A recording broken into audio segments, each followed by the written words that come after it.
Hi everyone, my name is Mariella Smith and I am the author of a few books, but for today what is important, I am the author of 52 Weeks of Writing, the author journal and planner, and today I'm joined by Bethany Tucker and we're going to talk about how the book impacted her own writing life. And the reason the book was published on the 1st of December 2019, and the reason we're having this talk now is because it's March, and March is the month I started my own company. So that's my editing and my coaching company, MS Wordsmith. So this month it'll turn 6. So I'm organizing a giveaway, a month-long giveaway. I'll give you the link as well. You can win 3 paperback copies of this one and 2 paperback copies of one of my other books. And you can win a coaching session. All my books, all my ebooks, anyway, will be for free at some point this month. On Amazon worldwide. So that's another thing I'm giving away. But I'm also having a virtual book tour for 52 Weeks of Writing. So I'm really excited that Bethany wanted to join me today to talk about how how she's using the journal, how it impacts her writing life, how she actually feels about it. So hi Bethany. Hey. Hi, thank you so much for doing this with me. This is really exciting. It's also a little scary because this is like my most vulnerable project ever. So imposter syndrome is through the roof with this one. I can relate. Right? So, of course, my first question to you is, how long have you been writing? That's a little bit of a long story. We have time. I told my mom when I was 5, and I made this little picture book with stencils and stuff, that this was the beginning of a book and I was going to publish when I got older. And it was the only job I ever wanted when I was a kid. When I was 11, I started my first book. And I finished it, and then I promptly decided it was bad and I started another one. So I think I've been writing as a habit and a practice for about 22 years. Okay, well, that's great. I mean, the same goes for me, right? Like I've always said, I wanted to be a writer. My mother always said, you can't really bring home the bacon with that one. Then, of course, I became a vegan, so it's no longer a problem. Right? I'm currently vegan myself, so there we go. We found the solution. We found the but solution. I was very aware that I didn't want to just be a writer. I wanted to be an author. Publishing was absolutely necessary. So yeah, for me, those two were never separate. Like writing was included, like having your books out, having people read your books. For me, that was always like, you can't have the one without the other. And of course, that's not true. I know that now. Like there's plenty of people who just love the hobby and they just write for themselves, and that's perfectly fine. But for me, it was always, you have a book and it has your name on it. Yes. Like you can hold it in your hands. Yeah, and I wanted people to experience it. Like I never just wrote for myself. Someone needed to experience it. Yeah, I get that. Yeah, it's very much, which is also the scary part, of course, because writing for yourself is one thing, but writing in mind, like somebody might actually read it. But I do know that feeling. Yeah. You have to write for yourself first, and then at a certain point, I think of it like jumping off a cliff and just hand it to someone and walk away. Yeah. And that's, I know, like I have some clients who still are in that process. Like they know they want to have this story out there. They do know that's the end goal, right? To have it in their hands, but they never actually handed it over to anybody else. Like I am sometimes the first person who actually reads their words. Wow. I get that though. Like it took me years. Like I was a closeted writer for years. Right? Like I've only been out of that closet for so many closets. I've only been out of that out of that closet. I've only been like 5 or 6 years or so. It's tough. I know, yeah. And you can come out of that closet more than once. Like there's some styles of writing that I've always been comfortable sharing, and there's a couple folders on my computer no one's ever seen. Yeah, I have the yeah. I was actually really embarrassed because my big love is a fantasy, right? Young adult fantasy, and that kind of embarrassed me until like books like Harry Potter became like such a big hit. Then, of course, imposter syndrome, because if you tell you write young adult fantasy, people are going to be, oh, is it going to be like J.K. Rowling? So my mother started saying like, well, you know, you're going to be the next J.K. Rowling. I'm going to be myself. I'm not going to be the next anybody. No pressure, please. But then, of course, I also co-wrote this romance trilogy together. Mm-hmm. That was a completely different closet. It is a completely different closet. Yeah. And it also depends on the people you're with. Yeah. Funnily enough, my nonfiction is a closet I haven't really come out of yet. We'll see. Maybe in another 10 years. Okay. It's an ongoing process, isn't it? Mm-hmm. Yes. Hey, before I like people who watch my videos know that I can talk about anything forever. So let's dive in. What made you buy? And you have I have the first version, you have the proper version. Yes. So you have things in there that this one doesn't have. So what made you buy the journal? What made you go that's Anita? It was a really simple decision. I had done one of your tarot challenges, and which is how I found out you were even publishing The Beast, as it's called. And it is hefty. It is quite large. It's like a kilo, right? I could do like low-level weight training at my desk. Maybe we should do like a challenge with that, with people who have the book and just like become Can fit. You do 50 raises with The Beast? Yes. No, I was coming up on 2020, and I have,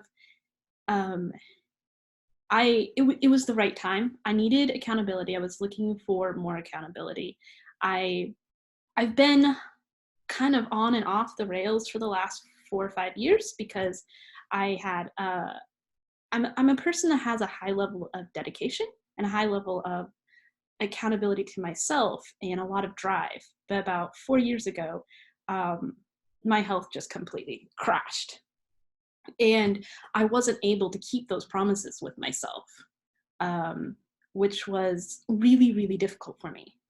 And then finding a way to create accountability, create a plan that had a lot of grace involved in it. Mm-hmm. Was something that I was looking for. And when I saw this and I started looking at it, I was like, I think this is the answer. Like, it's something outside of my head. It's something that will let me deal with planning and being accountable to myself without all the recrimination and the rigidity that I have in my own head. Because some of us, and I'm one of these people, if you break your plan, then the plan's broke. Mm-hmm. And then everything falls apart. Yeah. But as I'm working with this, and I've been working with it, I'm on week 9 for myself now, there's a lot of the accountability that I really like and needed, and helping me go back and look at where it is, but a lot of flexibility. So mm-hmm. I was really excited for 2020. I was looking for something new to do. I saw The Beast, and I just got that tingle of excitement, and I said, I'm just going to do it. And honestly, I jumped before I knew everything. I was like, click, go. Amazon delivered it very quickly. And then I, tore it open and sat there and got really excited because it's my favorite color. So I knew it had to be right. And I've been thinking of changing the cover, but now I feel like I can't. I would say, since I plan to order another one for next year, maybe just change it once a year. So when I line them up on my shelf, they'll be color-coded by year. But then the thing is, of course, I can't put them both up because... that's so, true. But I can still like 1st of December every year, I can just like update it and then, Be like a calendar. Yeah, be like a calendar, yeah. Because I have been wondering whether the cover is a bit too strict. It's a bit. It works for me because it's simple. Yeah, like I fell in love with this just the whole look. For me, it's simple. There's not too much going on. Yeah, and that's what I get. Like a lot of people comment on that it's like it feels very stylish, so it's not. And I hope that helps people to focus on what's actually important instead of like if it's too flowery or bubbly or whatever. I just wanted something that's stylish, pretty, but to the point. Yeah, I think if you're looking for a lot of distraction and a lot of things to like draw you into it just because it's pretty, that's not what you're going to find. But if you're looking for something that's going to bring you back to that path that you're trying to travel, then everything's pared down to just that, but in a very stylish way, in a very clean way that's easy to just get into. I like the little gray boxes, where you're supposed to write, but there's a lot of white space outside of it. So this is like basically what a week looks like. Yeah. And there's no lines, which for me is nice, so I can just write in it. Yeah, I did that on purpose because some people, I wanted to give space, because I know some people want lines. So I'm like, you can do that. Like you can like use it, like you can just be very concise and clear, and fine. But I also know, like myself, like when I look at my notebooks, it's like everywhere, right? Oh gosh, I keep all these notebooks around outside for things, and there's like things written sideways and little boxes put in. Yes. And lots of arrows, right? Yeah. So I like the flow and the structure for that. I've tried using Franklin Covey planners. I've tried using like day planners. None of them ever worked for me. There wasn't enough flexibility involved. So this is of course something for people to know, is that this is because I know other writing planners, and they have a day-to-day thing, but basically the only actual planning part in this one, let me see, is that there is the schedule. Like this. Yeah, there's like the schedule. Yeah, but you have yeah. So this is the empty version of that. So it's much more like the journaling, and of course, I mean the pages before that help you to get to that point. By the time you get to what you're going to do day to day for the week, you just know it, and you can just look at it and be like, what am I going to do where? Yeah. And I like that there's only 3 boxes per day, that it's not hour by hour. I mean, me personally, I don't know hour by hour what I'm going to be doing. And if I just have that in that like 3-part section of a day, whenever I can get to it in that section, that's okay. Yeah. And there's no recrimination if I can't do it. I think this would work really well for like someone with kids, actually, because I've been a teacher. I'm the oldest of 8 kids, and I know what it's like to live with that kind of chaos. And if you just have an idea of, I will accomplish this. It's not that you're putting it off. It's not that it's sliding off the edge. It's not that you're being let off from your goal. It's that you have the flexibility to accomplish it within this sphere. Yeah. And it doesn't really matter when. And that's kind of the flexibility, right? Like it doesn't really matter when you tackle it on a day. Mm-hmm. But this is what you're going to tackle. Yes. Yeah, and it really, and that's the thing. Like some people work like, okay, so I'm going to work on this between 10 and 11. And if something gets in the way of that, it's gone. Because I didn't do it between 10 and 11, I'm not going to do it. And of course, there is the freedom if you want. Like you could put times to that. Like you could. Yeah, of course. Like that space is there. But I really wanted to go for that flexibility. That just give you an overview of, this is what I want to do this week. Let's see how far I get. Yeah, I mean, I've made it. I'm on week 9 now, like I said earlier. And if I've made it this far, I know I'm going to stick with it. And I think the flexibility has allowed me to stick with it. But when I keep saying flexibility, but I have accomplished a lot. Like I've already written 1 book this year while using the planner from front to start. So front to back. I mix my words up a lot. Yeah, well, I heard it and I was like, no, that is that fine? No, it's fine. No, it's not fine. No, but I got it. No, so but that's so I think for when people hear flexibility, I think a lot of people hear loopholes. No, there's no loopholes. Yeah, but I think that depends on your level of dedication. If you're looking for loopholes, you will find loopholes. You can always manufacture loopholes for yourself. Yeah.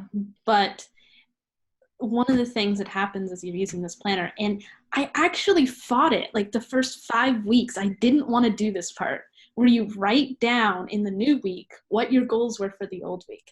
And I was like, I already wrote them down once. I don't want to write them down again. Oh, but that is And where the then magic is. and I was like, I don't want to do this, but I kept doing it. And then right below where you write down the goals, where you say whether or not you finished them.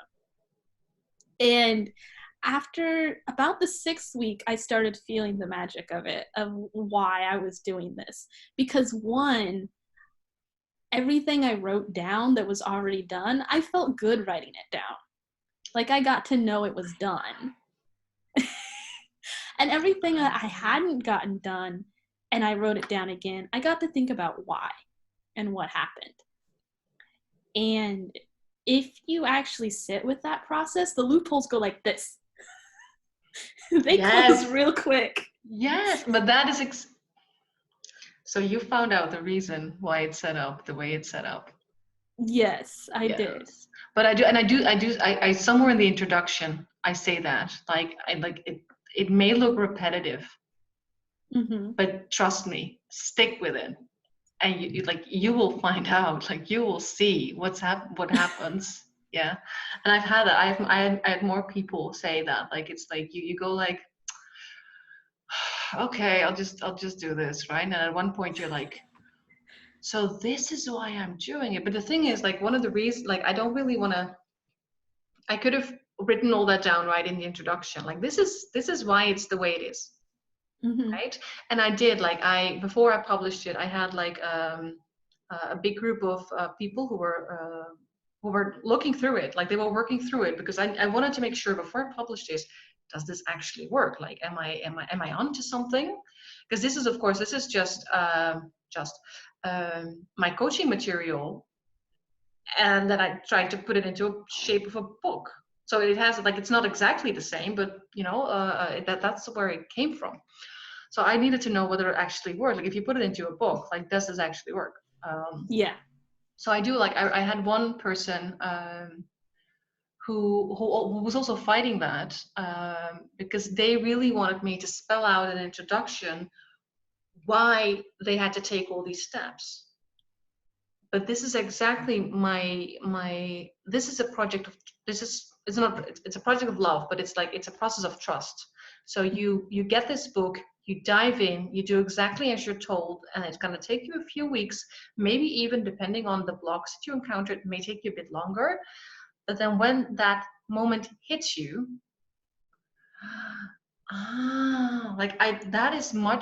that works so much better if I didn't tell you beforehand that was probably gonna happen. It's, to me, it's like martial arts. The master tells you, what to do. And if he tried or she tried to tell you every single step and why you were doing it, it wouldn't work. You have to just do it. And then one day your body just snaps to it and you're like, oh, this is why I do it. Yes, but that's exactly what I wanted to achieve. So this is when I realized, when I was talking to this like beta reader, that okay, so I do have a particular audience. It's not going to work for everybody. Because No. if you don't want to take that jump, if you don't trust me, that I'm kind of there, like kind of holding your hand, kind of. If you don't trust me to be there and to have your back, then the process can be really, really hard. Yeah. And I think we put a little of ourselves actually into everything we do. Oh, yes. And so in a way you are hand holding for everyone who's using this. Yes. Well, I'm saying in the introduction, this book is not for people who need somebody to hold their hands. But then so this is my introduction, right? And then I get from people like, oh, it feels like you're with me every week. I'm like, okay, well that's cool, but that's like I sort of like did like a disclaimer, right? Like if this is what you want. It's there. It's not an actual coach, but it's like your teddy bear that you take with you. A teddy bear that keeps you going. It's like, I mean, it's big enough. You can grab it. Yeah, you can sleep with it. It's fine. I do drag it to bed. Yeah, I've dragged it to bed. Well, if you have a copy of this one, you've been struggling to get into it, you know, put it next to your pillow and the magic is gonna happen. Yeah, but you have to do it. I mean, I've said this already, I'm sure, but you have to do it. Like, week 1 is intense. You need to set aside time. You need to set aside quiet time.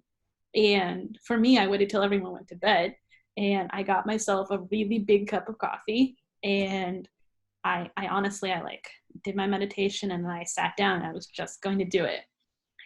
And it was honestly scary, because if you've broken a lot of promises to yourself and you're going through week 1 and it's all about goals and where you're going and where you see yourself, and you're like, I'm going to write this down and then maybe it won't happen again and I can't handle that. You just have to do it anyway. And goals are there to move you forward. And then if they change, as I think you mentioned in here, then they change. But you have to set something there and move towards it. You have to have direction. Yeah. And nothing said, and you're not there yet, but of course in week 13, so that's after the first 3 months, there's this massive reflection period. So it's I'm looking forward to it. I sneak peeked ahead. You can do that. It's your book. Okay, so where am I? So, and then of course, so this is here. Yes, there it is. You're so mean. You're making me celebrate. Yes. Because, like, but seriously, this is one of the hardest lessons that I've learned, and I'm still learning as a workaholic. And I literally, like a few weeks ago, I stopped calling myself a recovering workaholic, because let's face it, I'm not yet recovering, or not. I think I was recovering, and then I sort of fell off again. It's so easy to. This is one of the reasons that I wanted this beast out there, because it's so easy to get caught up in feelings of what you have to do and what is everybody else doing, and this thing allows you to focus on your goals and celebrate those goals, no matter how teeny tiny they are. And that's something I'm learning as well. It's like it's so easy to go, oh, that was easier than I thought, this goal. Well, then I'm just gonna set the bar a little higher and then see what happens.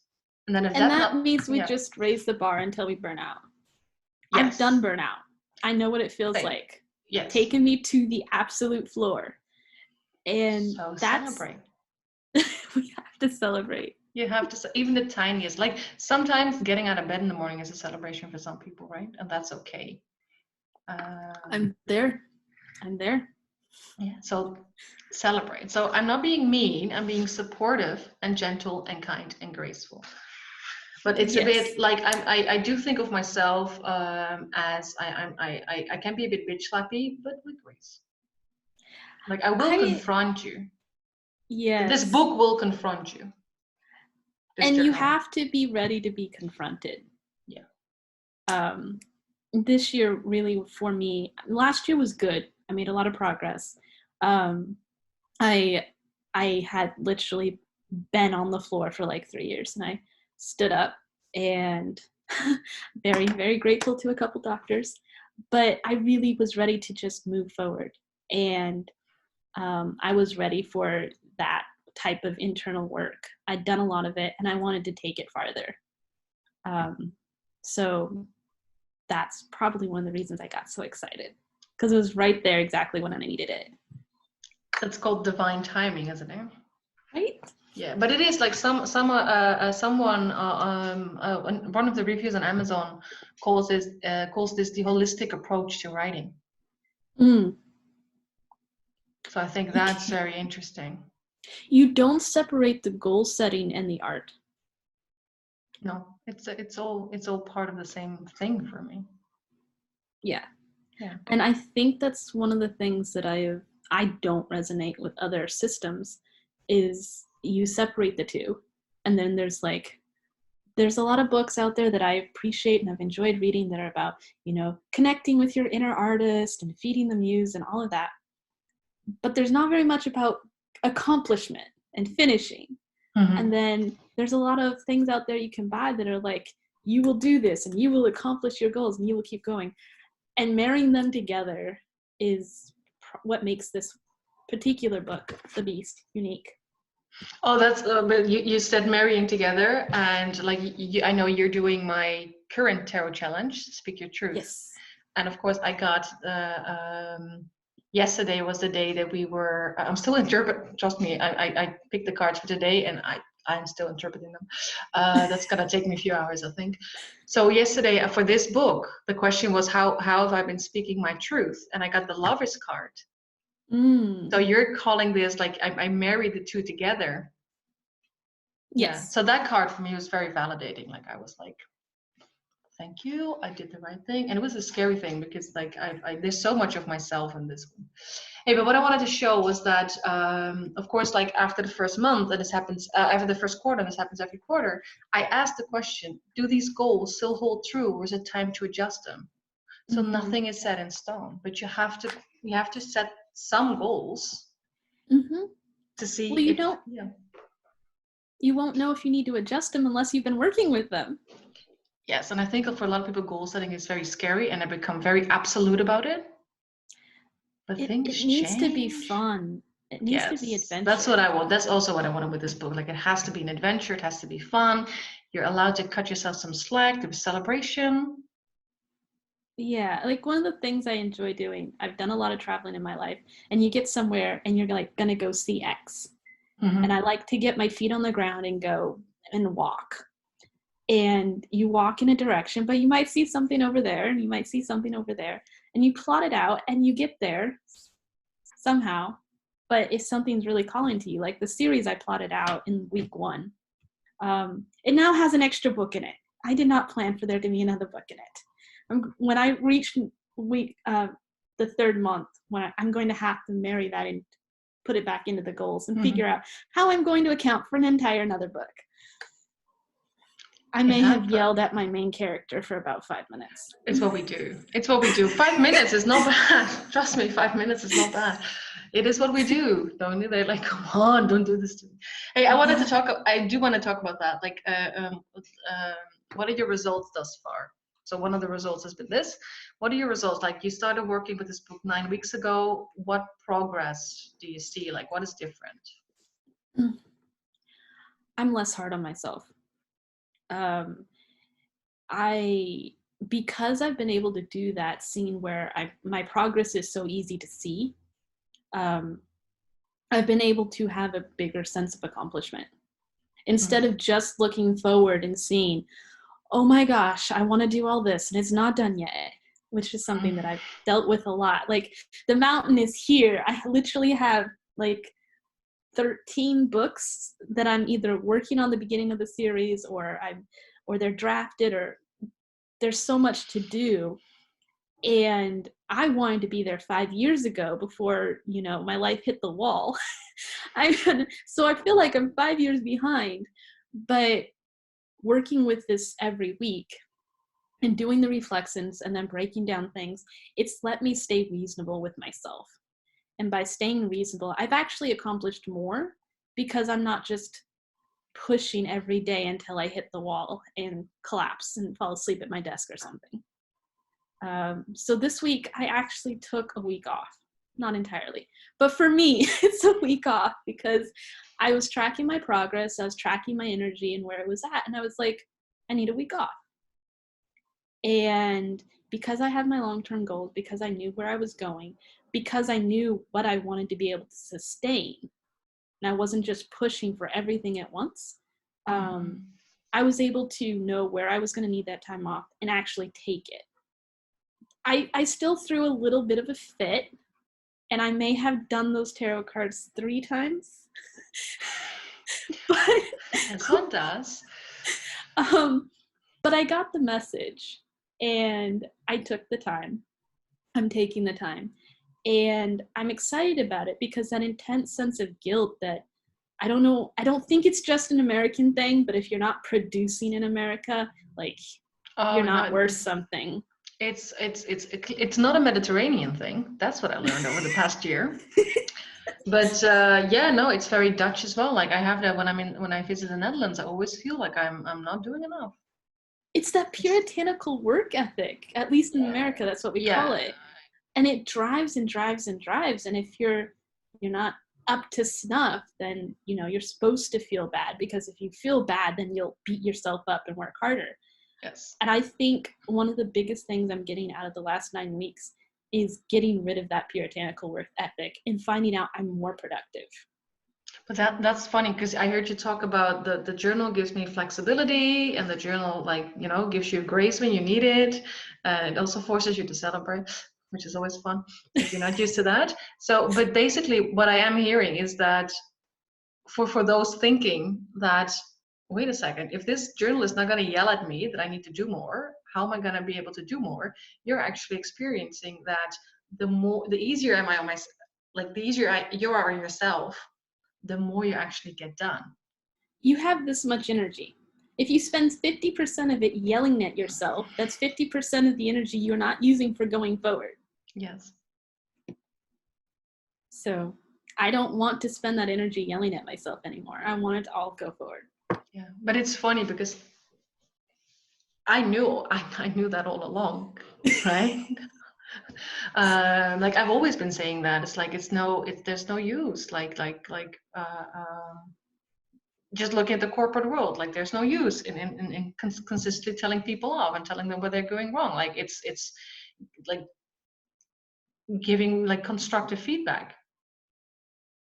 Mm-hmm. It's magic. It's easy. It's easy to do, but we think like people raise their kids thinking we have to be hard on them. And like, I'm a former teacher, and I would say that to my own students. I would tell them not to be hard on themselves. I would tell them, you know, as long as you're stressing out about this, the concept's not going to go into your mind. yeah. And I was proven right again and again. If I could just distract them, just let them enjoy the process, then they would learn. But it's really hard to teach that to yourself in a vacuum. Yes, but that's the thing, and that's like, this is the funny thing about I do all these tarot challenges, right? And they're for me, like I make them as I need them myself, and they're quite confrontational.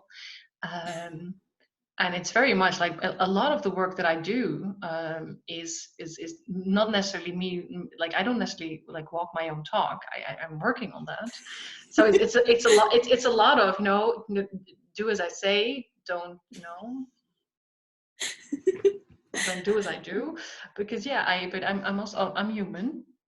I know how it works, but we all it's easy to get stuck. Even It's when so we easy. know it is. One of my roommates, sometimes he'll look at me, it's like, did your cards yell at you again? And I'll be like, yes. Yes. We need someone to say it externally, and that's okay. And yes. Doing it as a practice, having a practice doing it, journaling and writing with our art, with our craft, it's really important. It allows us to take out the trash, so to speak. Yeah. And just get down to what we want to be doing. Yeah. And that, so that's the kind of focus, right, that you need. Yeah. And if you keep worrying about what other people are doing, or whether you're doing it fast enough, or whether you're doing it in the right way. So this is another thing that I wanted with what I wanted the beast to do, is like give like this safe space to reconnect to your like what you want to do, what's important for you, right? That's the whole. So it's basically this quiet, like I envision people sitting with this, and then like in this sort of, you know, nice quiet bubble, and just give themselves some time. And that's why I say in the introduction as well, it's like, don't answer any of these questions like in between chores, or like when you, like, you know, before you have to drop the kids off. Like really, like you're worth this, right? You're worth taking the time to actually do the process. And I think if you actually and that's what a lot of things, like you can buy as many self-help books as you want, but if you're not doing the exercises in it, doesn't matter. It's not going to work, because that's what the exercises are for it to land, for you to go like, right, that's we're creatures that learn by doing. Yes. Yeah. We can watch and see, but just the way a child learns to walk, by watching their parents or their friends or what walk. Yeah, we can explain to them. Try. We can explain to them what walking is. It's not gonna work. Yeah. No. Yeah. No. So that's definitely, yeah. So I'm glad. Yeah. Go ahead. You put this quote in on chapter 8. week 8, about Which one? close the door, write with no one looking over your shoulder. Yeah. Don't try to figure out what other people want to hear from you. Figure out what you have to say. It's the one and only thing you have to offer. Yes. Yeah. And that's what the whole book for me is about. Like, stop thinking about the outside world. Go back inside and see, like, what you came here to write. What is it that you want to write? Because if you're not writing that, you're gonna get so far. With a lot of drive, you might get really far. Yeah. So at a certain point, it'll break down. I think so. Yeah. I haven't. Yeah. I've seen that around me a little bit. Yeah. So yeah, that's the purpose. Like it's very, and that's, I guess, like the holistic approach comment made so much sense, because it's not just a, come on people, chop chop, you can do this. No, it's, how are you going to do this? Like, what is the best process for you? What is the time you have? It's all good. Like, I don't care if you write 100 words a week or 5,000 a day. Mm-hmm. Whatever you do, you can work with this journal. It's fine. It's all about your goals. Even if it's 50 words a week, it's all good. Even if it's a haiku per week, like, I don't, as long as You're you do still what gonna you have want to 50 do. haikus at the end of the year. Right? 50, yeah, 52, yeah. Okay, so just looking at the questions that I have. So for you, what have you, and we might have touched upon this already, like, what have you found most useful thus far? Because there's so many elements to the journal. Most useful. Oh, I feel like I'm gonna cop out on this question. I feel like if I pulled any particular piece, it wouldn't work on its own. I think the most calming aspect is the weekly, this page, when I plan everything out. And then it's the page I come back to like several times a day. It's why I always have a bookmark there. And I can be like, oh, I did that. And I definitely go for that dopamine when I check it off and it's done. Yeah. I think that is very calming, but maybe the most useful is taking that quiet time and doing the planning each week by myself and having that time where I'm going to do it every week.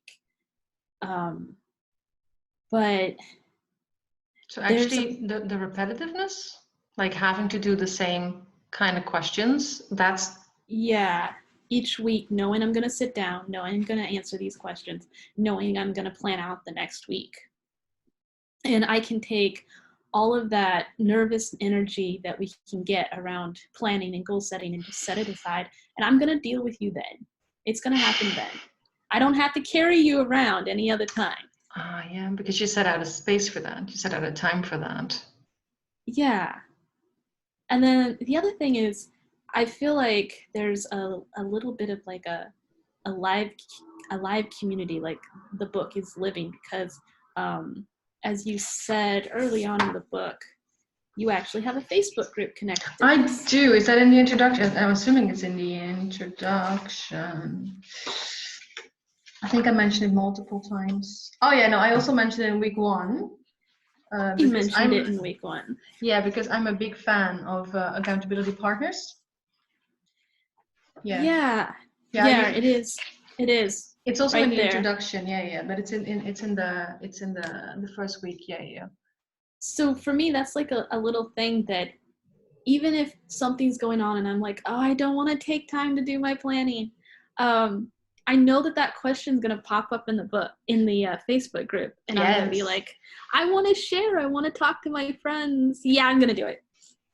And this is the thing. It's like, because I when I started this group, I was always hoping that they would sort of like, organically happen, right? But it didn't. So I've been sort of testing, okay, so what do people need? And so for the last 2 months, like since basically January 1st, I've been testing it with like having the monthly goals, having the reflection at the end, having posts on Monday, Wednesday, the sanity check, and Friday. Mm-hmm. So has that improved? Maybe you've been in the group for a bit longer.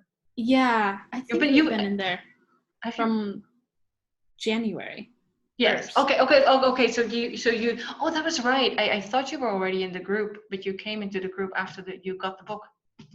Yeah, I did. Yeah. Okay. So I you've didn't. seen. Okay. So how is that process for you? Just for because of course like people can everybody can join. It's not an exclusive. Everybody Yeah, can join. I think I don't think everyone's going to engage with the group that engages with the book.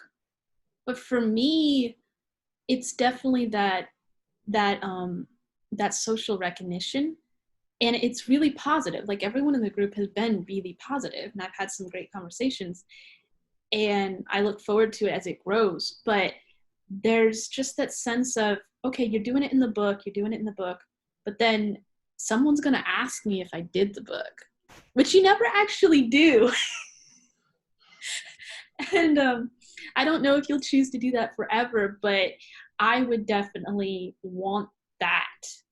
And I think everyone should try to have that external, because, we, as good as this is, we can get wrapped up in our own head. Yes. And having to say it out loud or type it in public, it's not that anyone's going to come after you with a broom if you don't do it. No. But there's a sense, it's like it's a piece of cake. Oh, if I get it done, if I do my planning, then I get to tell everyone what I planned. If I accomplish my plan, I get to tell everyone I accomplished it. If I didn't accomplish it and there was a stumbling block, someone's going to be like, oh, here, maybe I can help you with this. Or here, you can do it. Come on, try again next week. Yes. Or that is okay. Life is life. We still love you. Yep, you're still all right. You're still Yeah. here. Yes. You're You're still still doing it. valid. Yeah. Yes. It's Yeah. more important that you continue to engage. Yes. Yeah, and I do like it's interesting. Like since the book came out, like new people started trickling in. Not everybody is engaging with it yet. And I also I just wanted to create a space that people use when they want to use it. I'm assuming some people just get inspired by seeing other people interact. But one of the things I started doing, and that's a new thing, is that I also started to copy paste our goals into a document. Mm-hmm. So I have no view, and at the end of the month, I can actually tag you in the post. Like, come on, come on, what did you actually do? Especially for the people who've been awfully quiet, like, come on. But then, of course, if you didn't do it, or if you completely like, sometimes life just throws you a massive curveball, and that is fine. It's And fine. I actually think being in a group that says, "Oh, I'm so sorry. Do you want to talk? Like, what can we do?" I think that actually helps. It makes it so much easier to get back on the horse, and than if you just stay in your own head and go like, "I'm so embarrassed that I didn't do this." Yeah, and you have to get back on the horse. I Yeah. literally got bucked on a horse once. And he was so Mm. mad when I dragged him back to the post, because I was like, if I don't get back on you now, I'm never getting back on. Yes, You I've been have there. to. I've been there. The only time I used to horseback ride when I was younger. The only time I didn't was when I actually I bruised my upper ribs. Oh, Like literally, I fell on this part of my body, on oh the my so gosh. so the top three were bruised, and then I was like, I'm okay. I'm not gonna be scared of horseback riding right now. I just really need to breathe. Like I couldn't breathe. Like it was just so that's the only Oh, time. But usually I girl. was like, you you got me. Like you threw me down. Get back here. Yeah, yeah. So I'm a bit like that as well. Yeah. Hey, oh yeah, I wanted to ask you about your favorite writing quote or writing prompt. Do you do the writing prompts? I've done about a third of them right away. I've done another third kind of like differently. And then a third of them I've been like, I'm not where I want to do that. Okay. Because like one of the writing prompts was like, if no one was looking, what would you be writing? And I sat down to like think about, okay, I can do this. And then I'm like, I write anything, everything, anyway. Like I've passed that point where I would choose to write or not write something a while back. And so I was like, okay. And I didn't do that one, because I just literally, it was like one line. I'm But writing everything I want to write. but that's great. Like if in your process you already passed that stumbling block, fine, right? Yeah. Yeah. Um, I like the blank space though, because I've ended up journaling and keeping things inside the book where I would know what it was at, where it was part of my entire journal for other questions. Like I was listening to a podcast about genre therapy. I think it was Johnny, Sean, and Dave talking about genre therapy and how some people don't write what they're best suited to write. Mm-hmm. And I was like putting notes in there in that section of the writing prompt page because that was that page to write. And these were important notes that I wanted to keep in my process. So I'm just going to show, like, or you can show, like, so the writing prompts are like at the end of the week, and if you haven't caught up yet, they're always connected to the quote at the beginning. So there is space beneath. So of course we don't have to use that space, but like as you said, you can use it for anything that comes up. Yeah, so I've really enjoyed having that amount of blank space. Like some weeks, this week, I didn't need to break down my planning for that week. The pieces were all fairly like small to start with. Mm-hmm. And that's really good. But that's yeah, good. I double columned it. And so I actually ended up using that space for something else entirely. I think I was working out my series flow, and I wanted that to be in my planner. And I was like, okay, I'll just work out this greater flow and leave it here, and I can come back to it. But that's, of course, like one of the things, and that is, one of the big questions, like for a lot of people, when you plan, it's like, I want to be there in 10 years. That's, I think, the nastiest question to ask at the beginning. Where you want to be in 10 years? Because I, like, recently, the host of the Diving into Writing, I don't know if you've I haven't listened. Okay, so they did the first week on air, right? Oh, those are the two ladies. Yes. I did listen to that one. So they were like, oh, like, they didn't like that question very much. Yes, and I know, and that's but do it. One year was easier for them. Yeah, and that's fine as well. Like I wanted to start with the 10 year, because sometimes you want to be somewhere in 10 years, and in your head you're like, if I want to be there, I need to do this year. And then you realize either you're being way too hard on yourself, you don't need to be there, but in 12 months, or you realize, wait a second, that's not realistic, because if I break it down, that means I have to do this year. That's just not going to happen. So you can allow yourself some grace and go like, okay, I'm going to adjust that one. Like it's not going to work, right? Or it gives you so much clarity. But I don't know what I was going to say. Oh yeah. So they were doing that, and they were just like going through that, and you're just like, I don't want to do this. Like it was a struggle, right? Yeah. But that's my point. Problem. I realized that my 10-year goal needed to be my 5-year goal, because I was going to be able to get there. But that's the point. Like, it doesn't matter what kind of. Some people are very realistic planners. Some are they plan like they build castles in the sky, and some don't ask enough of themselves. And whoever you are, you will find out in the first week. You'll find out exactly what kind of planning you are. And I think that's a really good lesson. But what I was want to say is that so this part of the planning, what smaller pieces can you break your goals up into? Mm-hmm. Of course, at one point in this plan, you're not going to use that anymore, because you as you break down your goals, you learn to do that. Like when I have the first question, what are your goals for this week? You already start thinking of them as little blocks instead of Yeah, that started happening really quickly. I think I was there on week 3. Yeah, so that's really good. I plan a lot. I would say I'm a little bit above average planning. I used to teach students how to plan, so I literally beta tested organizational teaching, so might take some people longer. Yeah. But it happened really fast. And then I was like, oh, I like being asked, is this reasonable? Because you get the goals section, you're asked if it's reasonable, and then you're asked, if not, what would be more reasonable? Yeah, I think that's a hard question as well. And because in that section you learn, are you being a bit lazy on yourself, or are you being way too nasty?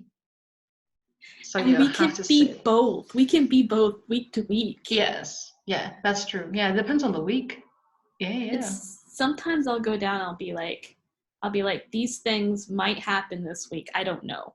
And I'll actually have like an A and B plan. Like That's really good. Yeah.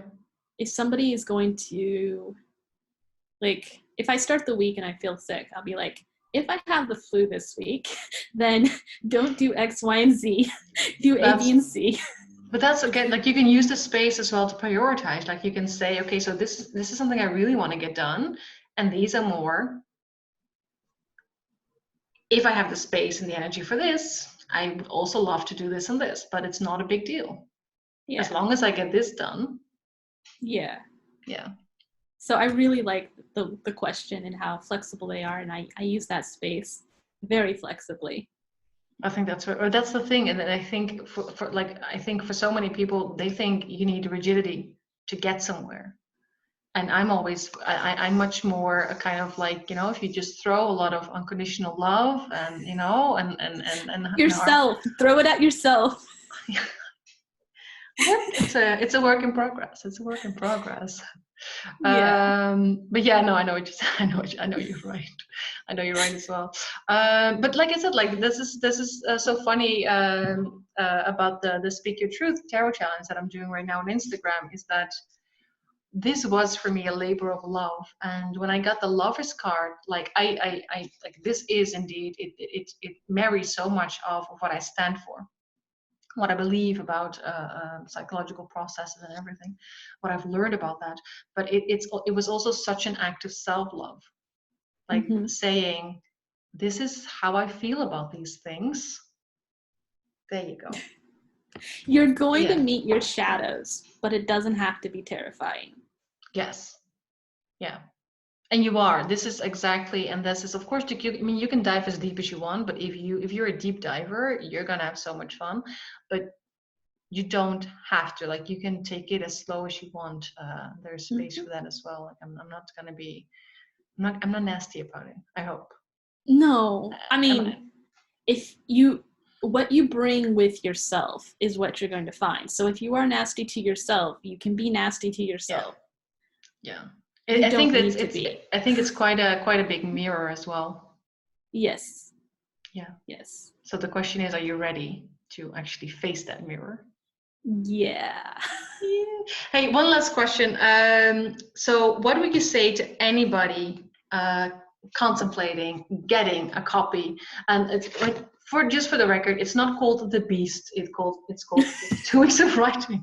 I know, I keep calling it that. The Beast is just the nickname, because it is. Come on, it's such a massive thing. It's such a tome.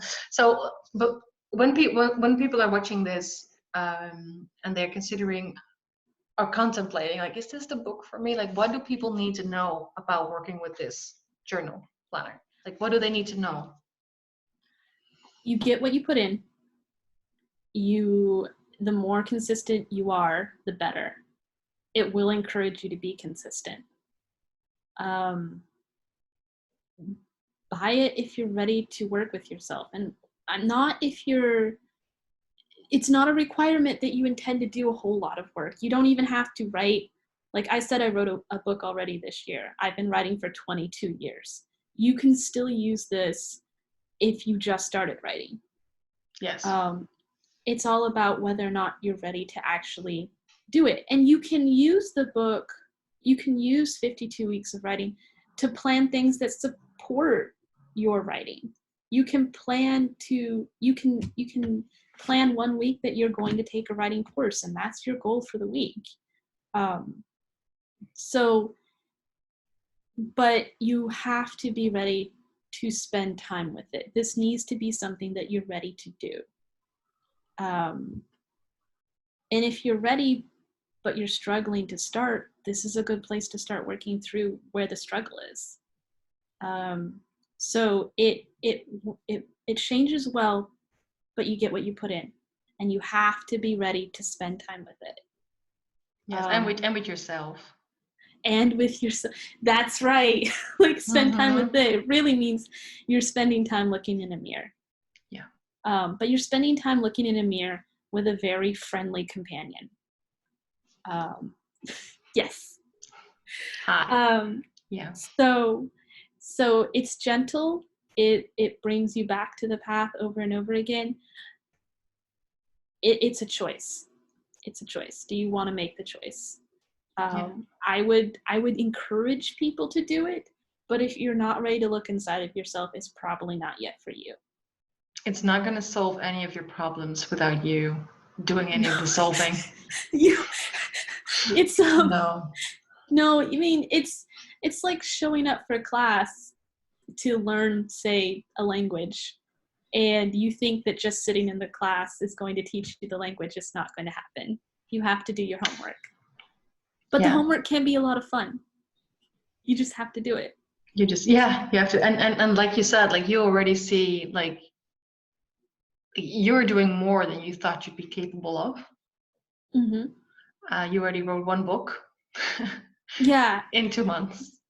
And just to put it in perspective for people, I have a fairly significant disability, and my schedule changes day to day. So you can do it. Most people can do it. You just have to make it the thing that you want to spend your life doing. It doesn't have to be your career, it can be your hobby, but it has to be the thing that you decide is worthy of the time that you have here. Yeah, that's gorgeous. Thank you so much. So, show them again, the beast. Yes, with all my markings. Thank you so much for joining me here. I'm so glad. And of course, for those, if you go on Amazon and look at the book, if you see the review with all the pictures, that's Bethany. She took pictures from when it arrived, so that's her copy right there. Yeah, it's a bit more beat up now. It happens. It happens. Like mine has the same. It's a bit smoochy. Hey, thank you so much for being here and sharing your experiences with us. I hope it makes it a bit more clear for people, especially what you said about and that's so true. Like you can do any growth work, but if you're not doing the homework, if you're not ready to confront whatever needs confronting, you're not going to get the same results. So the same goes for this tome of work. Yeah. Thank you so much. Don't be scared of it. Thank you. No, Thank you for don't. writing And of course, if you are scared, like we are there. Like you can join us in the Accountable Wordsmiths on Facebook. Yeah, and they're very friendly. Yes. It's another safe space. I just realized that I call this book a safe space, but I call the group so I'm all about safe spaces apparently. Yes, I call the group a safe space as well. Well, awesome. Hey, thank you so much. Thank you for writing it. You're welcome.